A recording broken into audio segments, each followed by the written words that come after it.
Hello and welcome to the first ever episode of A Gorilla's Guide to Cooking. Today on this episode we're going to make something very special, cinnamon swirls. They're easy enough to prepare, even easier to bake.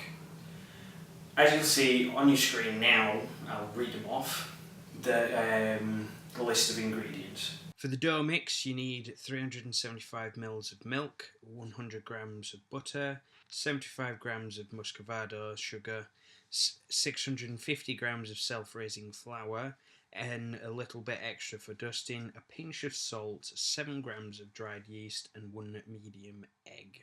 What you need for the filling is 100 grams of butter, 100 grams of muscovado sugar, 2.5 tablespoons of cinnamon. For the topping, you need 50 grams of butter, cinnamon for dusting, and icing sugar for dusting. First things first, once you've got all your ingredients prepared, it's even simpler. So make sure what you do is you turn on the oven, keep it on 200 degrees. Next step is to grab a couple of baking trays, like so.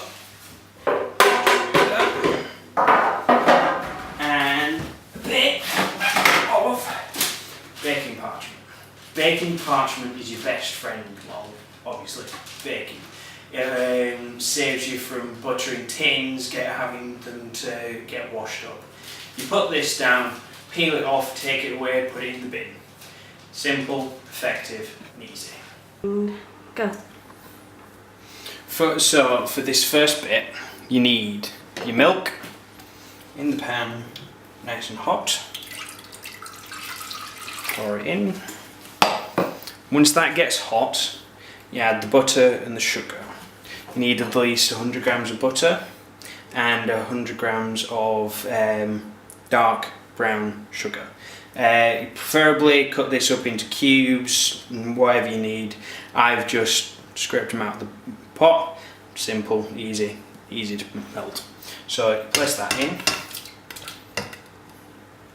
Excuse fingers. Don't worry, my hands are clean. And the sugar. Then you grab a spoon, mix it together until it gets nice and hot, and melts the butter and turns it a darkish brown. Action. So while that's doing, you need to keep an eye on it because it cannot get too hot, otherwise it will ruin the mixture. So you need to keep an eye on it, like it is actually done quite well now. So set it aside, turn off your hob, and set up your next bit, which is you need a bowl. Simple. And flour, yeast, and salt.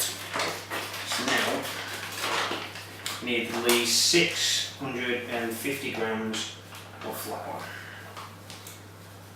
Don't worry, I know what I'm doing. There we go.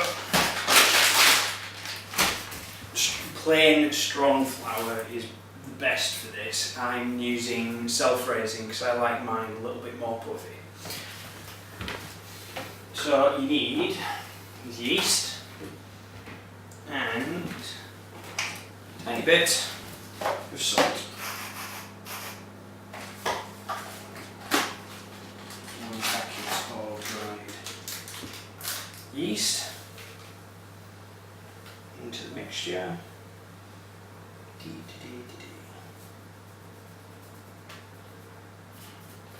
Needs to be at least 7 grams. Put that to the side. Now you need to mix it together rather than a spoon. Very spatula. So just mix it together, make a little well in the middle, like that. So like that. As you can see from here, I've just added the mixture and mixed it together so it's made this nice lovely dough. So what next you want to do is grab your flour the surface, only a light dusting. Make sure it's quite big because this portion is quite big. So you grab that, then you start kneading it. You need to do this for about 10 minutes. So once you've left that to rest on the side there, you grab another bowl, have another about 75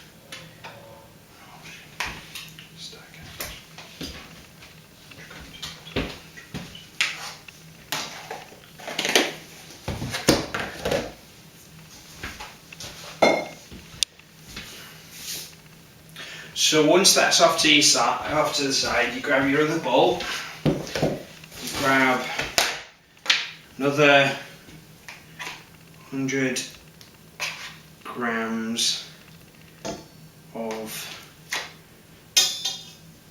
butter,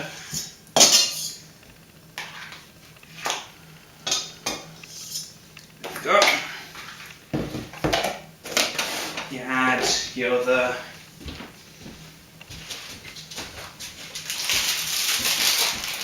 100 grams of muscovado sugar. Make sure you break it up so you can cream it together. So place that in there. It's quite nice. And then that to the side as well.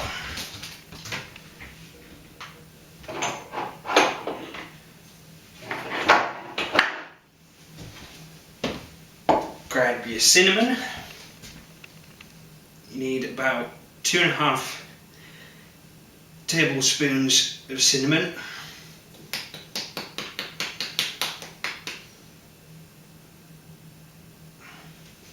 There we go. Grab another spoon, and then you just, with the heel of the spoon, just press it against the sugar and the cinnamon so it starts making very nice dark butter mixture. So you can see it's starting to turn that way now.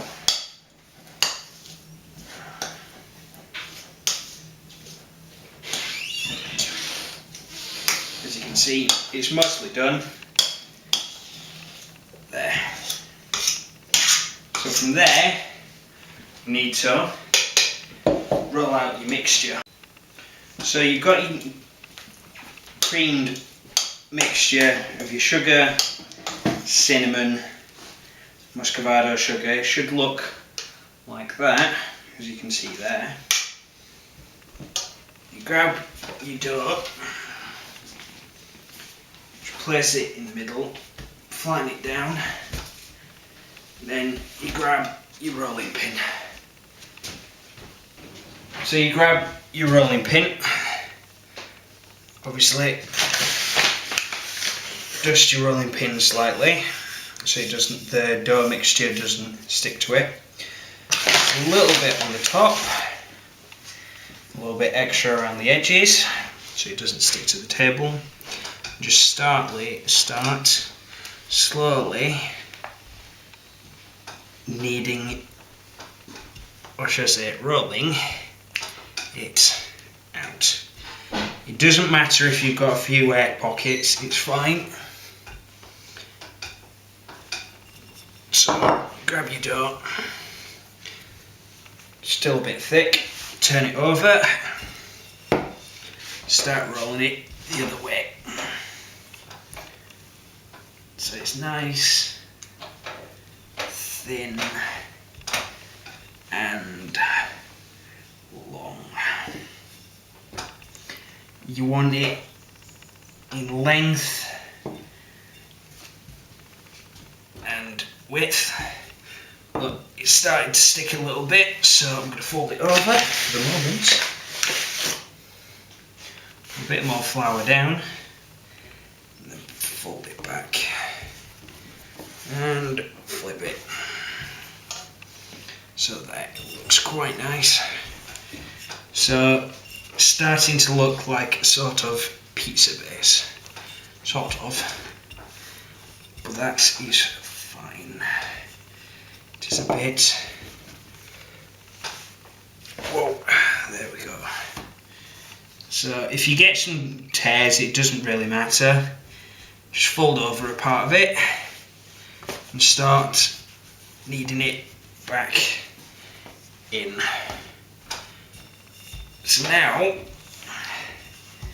as you can see, it's starting to come together. So, for this kind of size, as I said, you get your filling. Good teaspoonful. Dollop it on. Dollop it on. Dollop it on. And dollop it on. Grab the ball of your spoon and start pressing it outwards.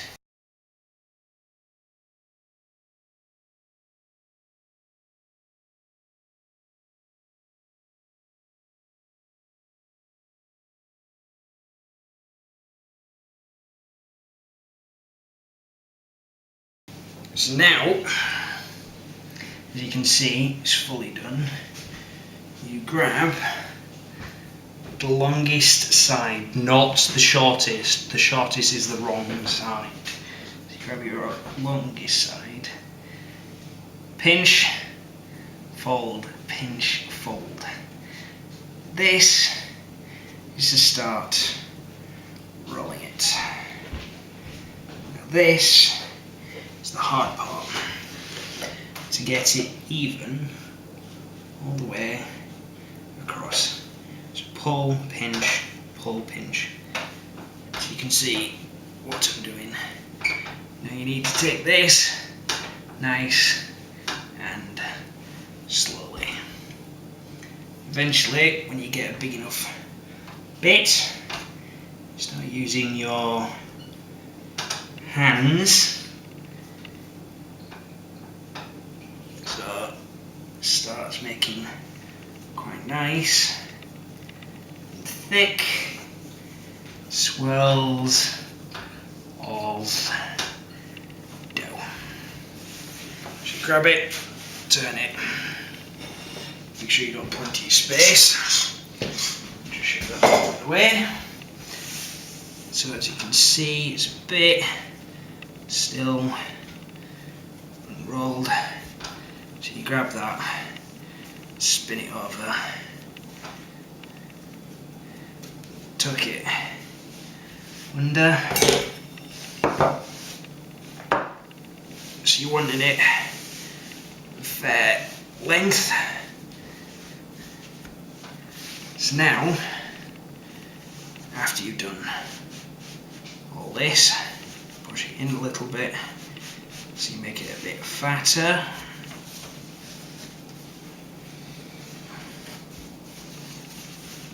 So it's nice, like that.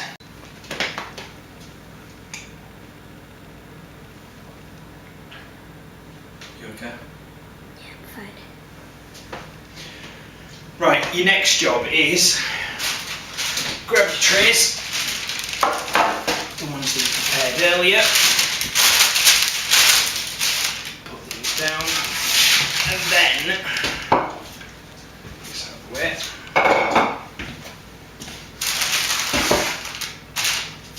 Grab a knife. Preferably a sharp one. I'm using a bread knife because I find it the easiest. Cut the end off. You can always keep these as ones. You can just try for yourself, always leave about a finger width apart, away from it. So start cutting them apart.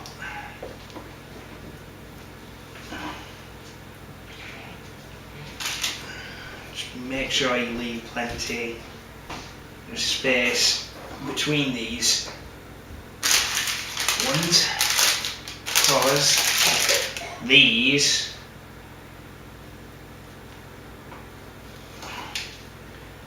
grow and become quite big. As you can see, you can make them thinner, you can make them as thick as you want. I don't mind, I like varying of size of the cinnamon swirls.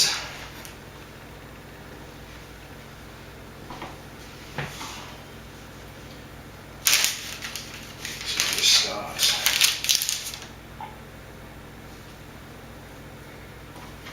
cutting these up.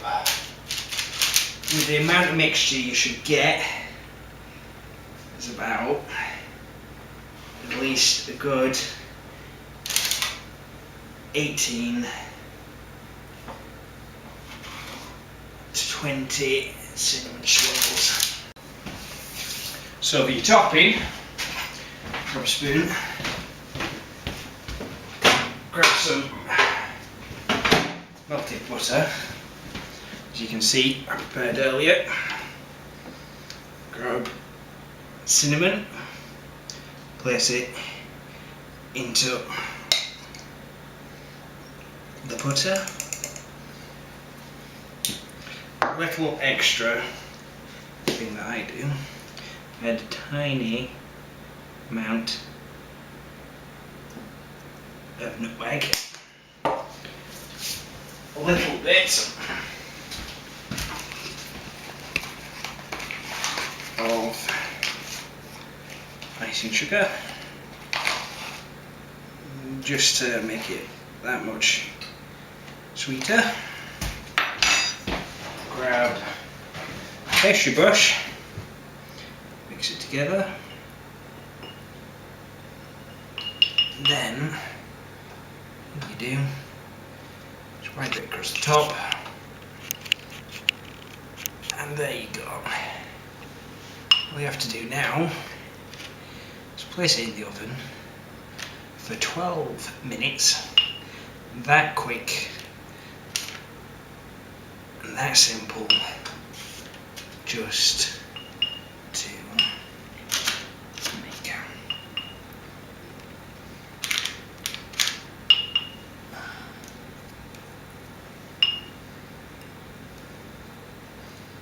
And there you go. Simple yet beautiful cinnamon swirls.